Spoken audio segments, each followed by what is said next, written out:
안녕하세요. 오늘도 사연 살롱을 찾아주셔서 감사합니다. 얼마 전 돌싱이 된 30대 여성이에요. 한국인의 소울푸드인 떡볶이가 요즘엔 한류 열풍을 타고 해외에서도 인기라고 하더라고요. 그런데 정작 한국인인 저는 얼마 전까지 떡볶이를 먹지 않았어요. 싫어서가 아니라 떡볶이를 먹을 때마다 가슴 아픈 기억이 떠올라서 차마 먹을 수가 없었어요. 그러다 다시 떡볶이를 먹게 된 건 이혼을 하고부터예요. 직업에 귀천이 없다고는 하지만 여전히 사람들 사이에는 직업으로 그 사람이 가치를 매기는 사람들이 많잖아요. 저희 시댁이 그랬어요. 장사를 하는 건 떡볶이 장사하는 저희 엄마나 식품회사를 하는 시댁이나 마찬가지인데 그렇게 사람을 무시하고 깔볼 수가 없었어요. 사람 인생이 어떻게 변할지는 한 치 앞도 모른 채 말이죠. 저희 엄마는 떡볶이 장사를 해서 저희 남매를 키우셨어요. 처음엔 리어카에서 장사를 시작했어요.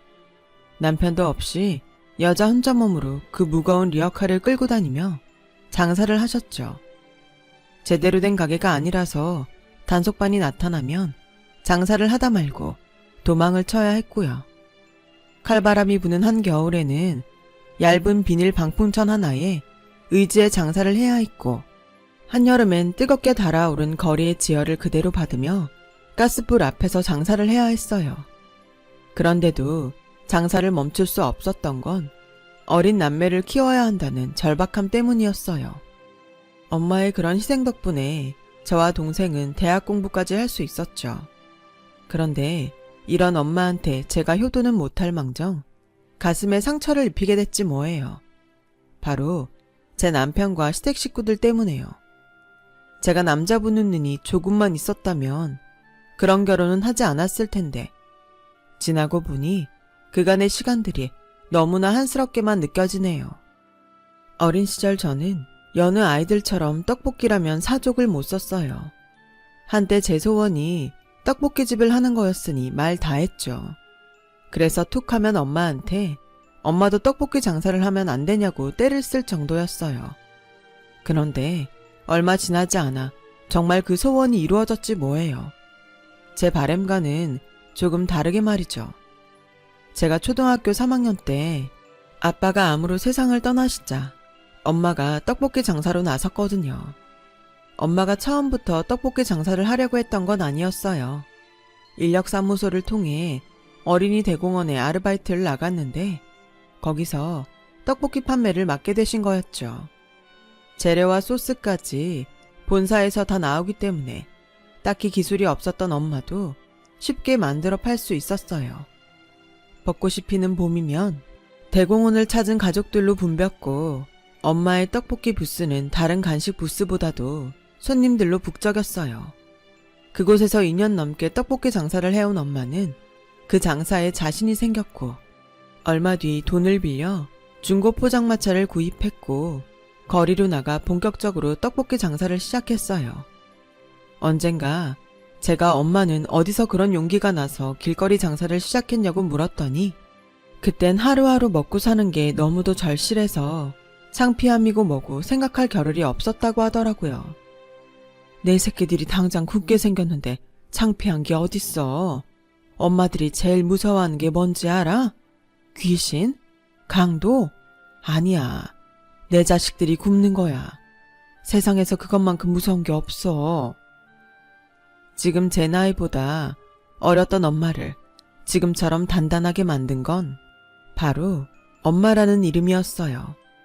당시 초등학생이던 우리 남매는 학교가 끝나면 엄마가 있는 길거리 포장마차로 달려갔어요.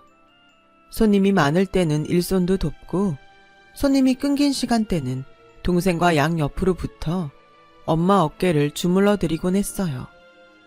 어린 마음이었지만 엄마가 우리를 위해 얼마나 고생하시는지 잘 알고 있었거든요. 거기다 엄마마저 우리 곁을 떠나면 어쩌나 하는 두려움이 더욱 엄마 곁을 못 떠나게 했는지도 모르겠네요. 밥때가 되면 우리 남매는 팔고 남은 떡볶이를 먹었어요. 그럴 때마다 엄마는 일부러 화를 내시며 얼른 집에 가서 밥 먹으라고 닥달하셨어요. 그제야 우리 남매는 마지못해 책가방을 들쳐매고 집으로 향하곤 했어요. 엄마는 제가 중학교에 들어갈 때까지도 거리에서 포장마차를 하셨어요. 그러다 조그마한 가게를 차린 건 제가 중3이 되던 봄이었죠. 고작 테이블 3개를 놓을 수 있는 작은 가게로 안채엔 방과 화장실이 딸려있는 구조였어요. 창고로 쓰이던 공간을 개조해 남동생 방을 만들고 저랑 엄마는 한 방을 썼어요. 남들이 보기엔 초라하기 그지없는 공간이었겠지만 저희 가족에겐 세상 무엇보다 소중한 공간이었어요. 엄마가 더는 길에서 추위와 더위로 고생하지 않아도 됐으니까요. 저는 결혼하기 전까지도 그곳에서 엄마랑 남동생과 함께 살았어요. 물론 세월이 흐르면서 가게 확장을 거듭해서 테이블도 10개 남짓 들어갈 정도로 커졌지만요. 제가 남편을 처음 만난 곳도 바로 저희 가게였어요. 당시 대학교 3학년이던 저는 강의가 없는 날엔 엄마를 도와 가게 일을 하곤 했어요. 그날도 그랬죠. 일찌감치 떡볶이 한 판을 다 팔고 새로 끓이는데 정장 차림의 말끔한 남자가 가게 앞에서 서성대고 있지 뭐예요. 저는 손님인 줄 알고 밖에 대고 소리쳤어요. 손님, 떡볶이 5분이면 되니까 안에 들어와서 기다리실래요? 그랬더니 남자가 쭈뼛거리며 안으로 들어오더라고요. 그리고는 난처한 표정으로 그러더군요. 실은 제가 가방을 잃어버렸어요. 그래서 그런데 차비 좀 빌려주실 수 있을까요? 저 이상한 사람 아니에요. 근처에 영업 나왔다가 편의점 의자에 잠깐 가방을 뒀는데 누가 가져가서. 정 못 믿으시겠다면 제 명함 드릴게요. 아참, 지갑이 가방에 있지? 낙심하는 그 표정을 보니 적어도 거짓말을 하는 것 같지는 않았어요. 그래서 10,000원짜리 한 장을 건넸어요. 그랬더니 남자가 자기 휴대폰 번호를 적어주더라고요. 그리고는 제 휴대폰 번호를 적어달라고 했어요. 모르는 사람한테 휴대폰 번호까지 알려주고 싶지는 않으니 정 돈을 갚겠다면 가게로 가져오라고 했어요. 그러자 남자는 알겠다며 돌아갔어요. 그런데 한 5분쯤 지났을까요? 남자가 다시 돌아온 거예요. 그래서 왜 다시 왔냐고 했더니 제가 아직 점심을 못 먹었거든요. 빌려주신 10,000원에서 지하철비를 내도 좀 남을 것 같아서 떡볶이 좀 사 먹으려고요. 아까 5분 뒤면 떡볶이가 된다고 하셔서 5분 기다리다 왔습니다. 지금 먹을 수 있는 거죠? 이건 뭐 뻔뻔하다고 해야 할지 천진하다고 해야 할지 모르겠더라고요. 그래도 어쩌겠어요. 이미 내 손을 떠난 10,000원은 그 남자 소유고 자기 돈 내고 먹겠다는데 말릴 이유는 없었죠. 그래서 떡볶이 2,000원어치를 접시에 담아 주었어요. 그랬더니 순식간에 개눈 감추듯 다 먹고는 1인분 더 달라고 하더라고요. 그날 남자는 차비를 뺀 2,000원만 남기곤 혼자 떡볶이를 8,000원어치나 먹고 갔어요. 대충 눈치채셨겠지만 네, 이 남자가 바로 제 남편입니다. 다급한 표정으로 돈을 빌려갔던 남편은 일주일이 지나도록 돈을 갚으러 오지 않았어요. 처음부터 받을 생각은 없던 돈이라 돈 걱정은 안 했지만 그래도 속았다는 생각이 들자 기분이 안 좋더라고요. 그렇게 2주가 다 되어가던 어느 날 엄마랑 가게 문을 닫고 안채로 막 들어가려고 하는데 누가 밖에서 문을 흔들더라고요. 당시에 남동생이 군대에 가 있어서 엄마랑 둘이 있던 터라 겁이 덜컥 나더라고요. 그래서 영업 끝났다고 말을 했더니 돈 갚으러 왔다고 하지 뭐예요. 그 말에 문을 열어보니 남편이 땀범벅이 돼서는 서 있더라고요. 건널목 너머에서 저희 가게 문이 닫히는 걸 보고 전력 질주를 해서 왔다고 하더군요. 그리고는 갑자기 출장을 다녀오느라 진작 못 왔다며 지갑에서 10,000원짜리 한 장 꺼내 작은 상자와 함께 건넸어요. 향수예요. 기내 면세점에서 샀는데 마음에 드실지 모르겠네요. 승무원 말로는 요즘 여성들 사이에서 인기 있는 제품이라던데. 돈 돌려주셨으니까 그걸로 됐어요. 제가 이걸 받을 이유는 없어요.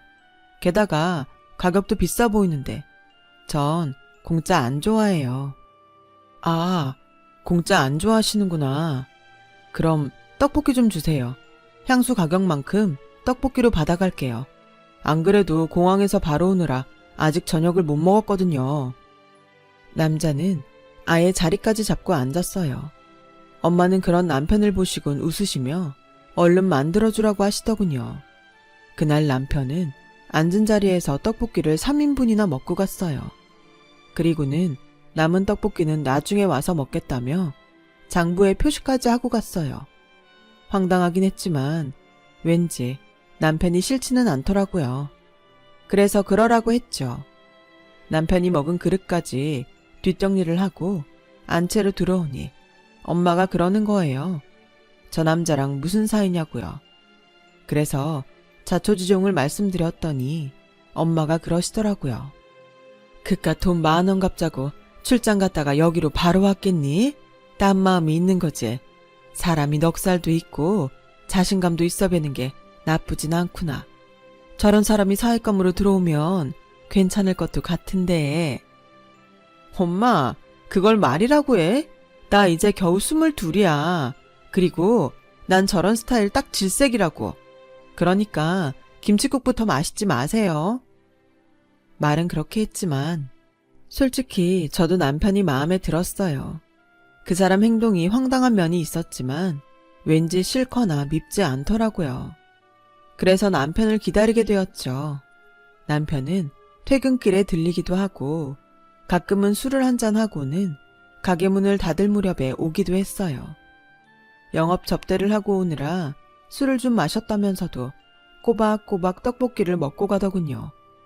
그렇게 2달에 걸쳐서 향수값만큼의 떡볶이를 먹은 남편은 더 이상 찾아오지 않았어요. 남편이 찾아오지 않은 지 1달, 2달, 석 달이 되어가던 어느 날이었어요. 가게 문을 닫으려고 하는데 남편이 가게 옆 계단에 앉아있더라고요. 보고 싶었다면서 그동안 자기 생각 안 나더냐고 묻더군요. 저도 보고 싶은 마음은 굴뚝 같았지만 그렇다고 말을 할 수는 없었어요. 그러기엔 자존심이 상했거든요. 그래서 마음에도 없는 소리를 했죠. 내가 그쪽 생각을 왜 하냐고요. 그랬더니 남편이 그러는 거예요. 하긴 푸릇푸릇한 여대생이 나 같은 늑다리 아저씨가 눈에나 차겠어요. 안 그래도 10번치가 안 넘어가는 나무 없다고 줄기차게 드나들면 혹시 눈길이라도 줄 줄 알았는데 역시나 꽝이었네요. 그동안 귀찮게 해서 미안했어요. 잘 있어요. 축 처진 어깨로 돌아서는 남편을 보니 가슴에 구멍이 뻥 뚫리는 것처럼 허전하더라고요. 그래서 달려와 길을 막고 섰어요. 남자가 칼을 뽑았으면 무라도 베야지. 이렇게 포기할 거예요? 그럼 제대로 고백도 안 하는 남자한테 내가 뭐라고 할 수 있겠어요? 그럼 고백하면 나 만나줄 거예요? 그러지 말았어야 했는데 순진했던 전 그 말에 고개를 끄덕이고 말았어요. 그때로 다시 돌아갈 수 있다면 제 목에 깁스라도 해버리고 싶네요. 그렇게 저는 남편과 사귀게 되었어요. 저보다 7살이 많았던 남편은 이남 1녀 중 장남으로 아버님이 경영하시는 조그마한 식재료 유통회사에 다니고 있었어요. 경기가 안 좋아 그런지 직접 영업도 뛰고 바쁠 땐 배달도 겸하곤 했어요. 진작부터 장손인 남편한테 가업을 물려주기로 해서 그런지 3살 아래 시동생은 아버님 회사는 거들떠도 안 보고 대학을 졸업하자마자 바로 대기업에 취직해 다니고 있었어요. 시누이는 저보다 1살 위로 독일에서 음대를 다니고 있었는데 막내딸이라 그런가 집안 형편은 생각 않고 돈을 쓸 줄만 알았죠. 철없는 여동생 유학비 대느라 온 집안 식구들이 고생인데 말이에요. 남편과 연애를 하는 사이 저는 대학을 졸업하고 취업을 하게 되었어요. 그런데 취업한 지 반년도 안 돼서 남편이 결혼을 하자고 하는 거예요. 얘기를 들어보니 시동생이 결혼할 사람이 있다고 집에 데려온 모양인데 시부모님께서 형제가 순서대로 가야 집안이 바로 선다고 하셨나 봐요. 이제 막 취직했는데 결혼 얘기 꺼내서 미안하지만 나 때문에 동생 녀석이 장가도 못 가고 기다리는 게 미안해서 말이야. 그래서 말인데 우리 결혼 좀 서두르면 안 될까? 우리 집에선 자기한테 아무것도 안 바래. 그냥 몸만 오면 돼. 그런데도 안 될까? 시댁 상황이 안 됐긴 하지만 그래도 기왕이면 직장 생활해서 제 혼수는 제가 해가고 싶었거든요. 지금까지 고생해서 키워주셨는데 결혼 비용까지 엄마한테 짐을 지을 수는 없으니까요. 게다가 아직 학자금 대출도 다 못 갚은 처지라 결혼을 생각하는 건 무리였죠. 그래서 남편한테는 미안하지만 당장 결혼은 힘들겠다고 했어요. 그런데 이놈의 남편이 저 없는 사이 엄마 가게로 찾아가 그 얘기를 했지 뭐예요. 당연히 엄마는 결혼하라고 하셨죠. 세상에 어느 엄마가 돈 때문에 결혼 못하겠다는 딸을 두고만 보겠어요. 엄마는 그동안 돈을 모아둔 통장을 제게 건네시며 그러시더군요. 세상에서 제일 불쌍한 사람이 누군지 아니? 엄마 없는 사람이야. 난 엄마가 일찍 돌아가셔서 어디에 기댈 데도 없었어. 특히 결혼 준비할 때 혼자 예단 보러 다니는데 그렇게 눈물이 나더라. 엄마만 있었으면. 그런 생각이 들더라. 내 딸은 나처럼 그런 상처 없었으면 좋겠어. 그러니까 엄마 노릇 할 수 있게 해줘. 많이는 못 해줘도 이거면 흉내는 낼 수 있을 거야. 엄마의 설득에 저는 결혼을 하기로 마음먹었어요. 그래서 시댁에 인사를 드리러 가게 되었죠. 저희 집과는 확실히 사는 정도가 다르더라고요. 연애를 한 지 2년 가까이 되었지만 남편 집에 와본 건 처음이었어요. 부모님을 뵌 것도 그렇고요.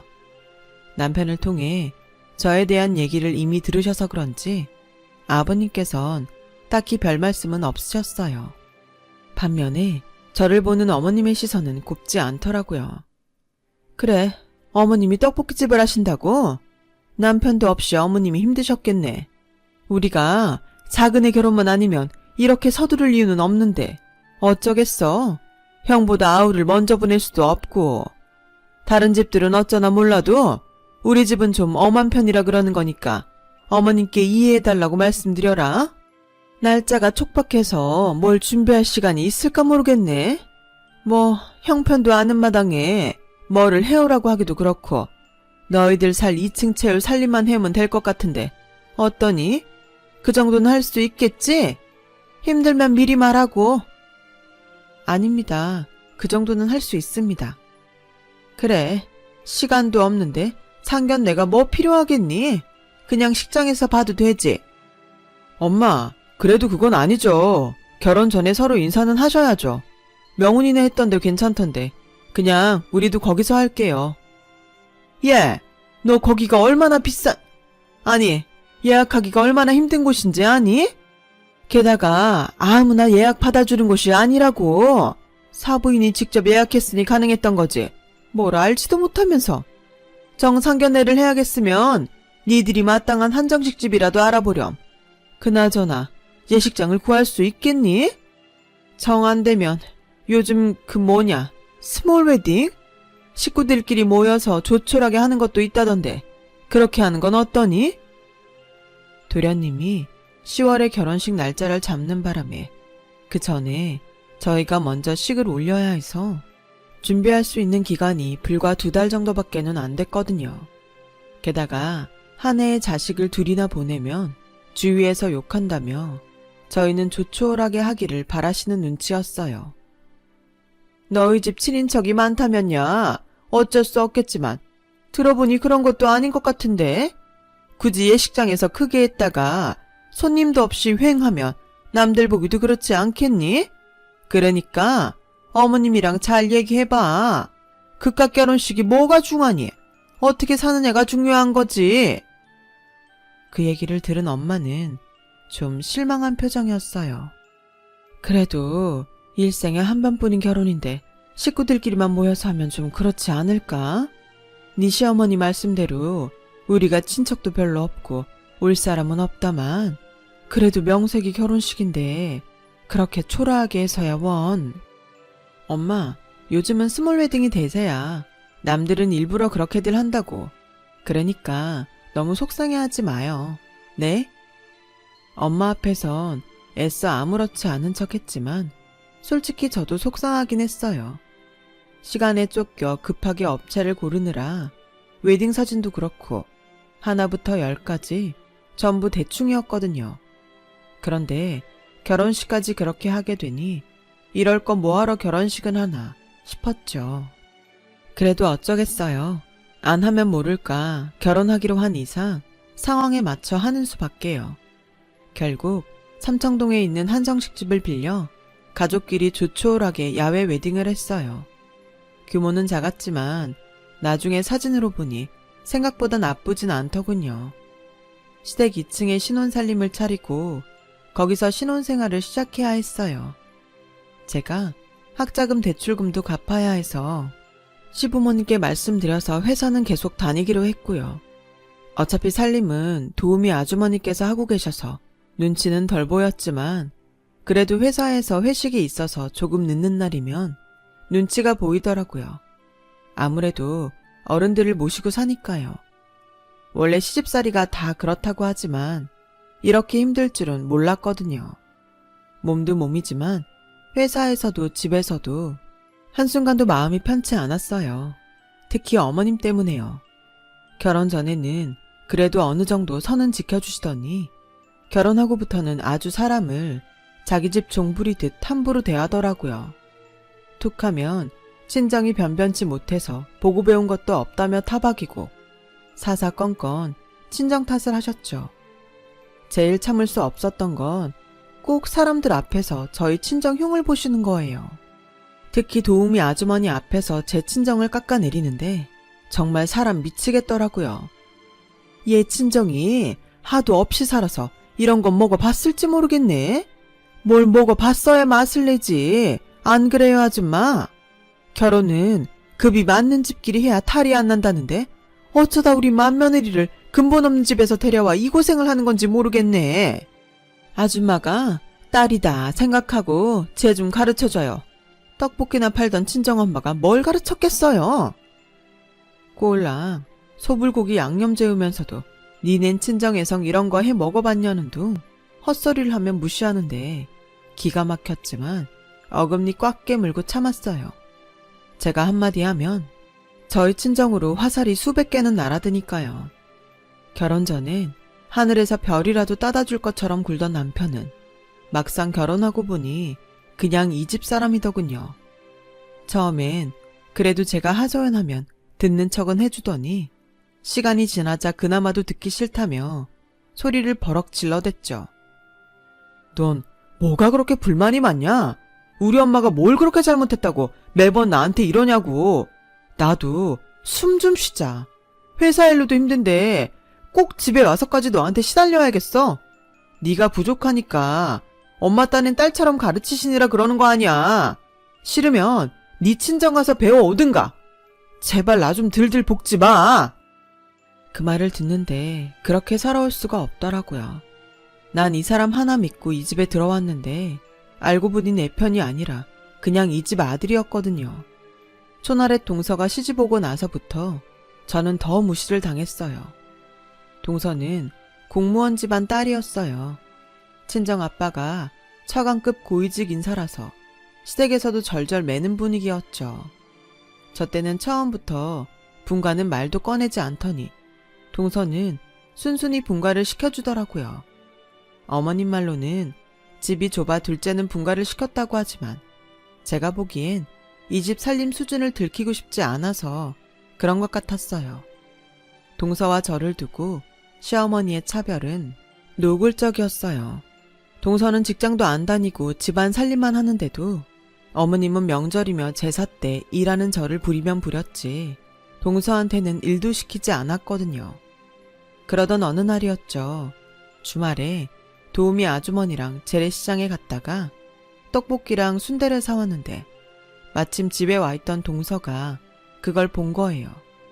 자기는 어릴 때부터 하도 친정엄마가 불량식품을 못 먹게 해서 길거리 떡볶이도 한번 못 먹어봤다고 그러더라고요. 그래서 제가 떡볶이가 왜 불량식품이냐고 했더니 글쎄 어머님이 득달같이 달려와서는 제가 사온 떡볶이를 쓰레기통에 버리지 뭐예요. 위생상태도 엉망인 길거리 음식이 불량식품이 아니면 뭐냐? 너네 친정에서 이런 걸 팔아먹고 살았나 몰라도 우리 집에선 이런 거 안 먹는다. 먹고 싶으면 네 친정에 가서 실컷 먹어. 이래서 수준 차이는 어쩔 수 없다는 거야. 아줌마, 저거 냄새 안 나게 밖에다 갖다 버려요. 그리고 다시는 우리 집에 저런 거 들이지 말아요. 친정 수준이 그 모양이니 먹는 것도 딱 그 수준이지. 어머님은 저 보란듯이 소리를 치고는 동서를 데리고 방으로 들어가셨어요. 쓰레기통에 버려진 떡볶이를 보니 마치 제 신세를 보는 것 같더군요. 그날 이후 저는 떡볶이를 입에도 안 댔어요. 그렇게 결혼한 지 2해가 지나던 어느 날이었죠. 하루는 시동생이 짐가방을 싸들고 왔더라고요. 딱 봐도 부부싸움을 한 것 같았어요. 그 모습을 본 어머님은 시동생한테 무슨 일이 있었냐고 물었죠. 엄마, 정말 나한테 왜 이래? 왜 쪽팔리게 처가에 그런 부탁을 한 거냐고. 장인이 청탁받는 거 싫어한다고 말했잖아. 왜 별것도 아닌 걸로 장인이랑 친지들한테까지 청탁을 해서 사람 꼴 우습게 만드냐고. 집사람이 이혼하재. 구질구질한 우리 집 때문에 주변에 얼굴 들고 살 수 없다고 헤어지재. 어려운 회사 사정 때문에 아버님이 동서친정에 부탁을 했던 모양인데 그게 화근이 된 거였어요. 그런데 그 일을 계기로 저 역시 이혼을 하게 됐지 뭐예요. 어머님이 동서랑 통화하는 내용을 들으면서 그동안 이 집에서 내 친정을 어떻게 대했는지 알 수 있었거든요. 결혼한 이후 저희 친정에선 명절이며 시부모님 생신 때마다 시댁에 선물을 보내왔는데 어머님은 매번 그걸 받기만 하곤 입을 닦았어요. 그건 참을 수 있는데 그래놓곤 동서 친정엔 매번 백화점에서 최고급 한우 세트를 사다가 보냈던 거예요. 심지어 그 집 사돈의 팔촌까지 5만 사람들한테 다 보내면서 제 친정엔 돼지고기 한 근 안 보내고 살았던 거죠. 정작 그 집에선 명절 선물 한 번 안 보냈는데 말이죠. 그런데 이제 와서 둘째 아들이 이혼을 당하게 되니까 저한테 그러는 거예요. 얘, 요즘 니네 친정 살림이 폈다며? 큰애가 그러는데 네 동생이 가게 맡아 하고부터 대박이 났다고 하던데? 정말이니? 그렇게 잘 된대? 취업을 준비하던 남동생이 취업을 포기하고 엄마 가게에서 일을 하게 된 건 2년 전이었어요. 일반 떡볶이를 팔면서 동생이 개발한 튀김으로 세트 메뉴를 만들었는데 그게 히트를 치게 된 거였죠. 거기다 배달 위주로 판매 루트를 짠 게 신의 한 수였어요. 배달 매출이 엄청 늘어서 직원도 더 구하고 곧 프랜차이즈로 확대할 예정이었죠. 동네 구멍가게 수준이던 엄마의 떡볶이 가게가 프랜차이즈 매장을 거느린 사업체로 변하자 어머님도 저희 친정을 보는 눈빛이 달라진 거였어요. 프랜차이즈를 하려면 식재료나 품업체도 필요하지 않겠니? 그래서 말인데 이럴 때 서로 돕고 살면 좀 좋아? 니네 친정도 우리가 도와주면 훨씬 일도 수월할 거고. 어머님, 지금 도와주신다고 하셨어요? 누가 누굴 도와요? 지금 상황 판단이 안 되시는 모양인데 도움받을 입장은 제 친정이 아니라 여기라고요. 물론 이 집이랑 거래할 일은 절대 없을 테지만요. 거래는 그간 공들인 동선애랑 하세요. 이날 이때까지 한우로 배하셨잖아요. 그 집 개새끼 먹일 소고기까지 해다 바쳤으면서 왜 도움은 우리 집에 바라세요? 한우는커녕 돼지 껍데기 한번 보낸 적 없는 저희 집에 바라지 마세요. 언제는 불량식품 팔아먹고 사는 집이라고 빈정거리더니 불량식품 만드는 재료를 대시겠다고요? 어머님은 창피한 것도 모르세요? 제 앞에서 그런 소리를 하시게? 아무리 상황이 급하다고 염치까지 팔아드시면 안 되죠. 지난 2년간 저 이 집에서 온갖 눈치 받아가며 살아보니 알겠더라고요. 사람은 수준이 비슷한 사람들끼리 만나서 살아야 한다는 걸요. 그래서 결심했어요. 이렇게 거지 같은 인성을 가진 인간들이랑은 수준 차이가 나서 더는 못 살겠다고요. 그래서 저도 이혼하려고요. 그러니까 앞으로 남이 될 저한테 함부로 굴지 마시고 이혼남이 될 두 아들 걱정이나 하세요. 아셨어요? 뜻밖의 제 반격에 충격을 받은 어머님은 아무 말도 못하고 벙찐 표정으로 앉아 계셨어요. 그 길로 저는 이혼 서류를 남긴 채 짐을 싸들고 시댁을 나왔어요.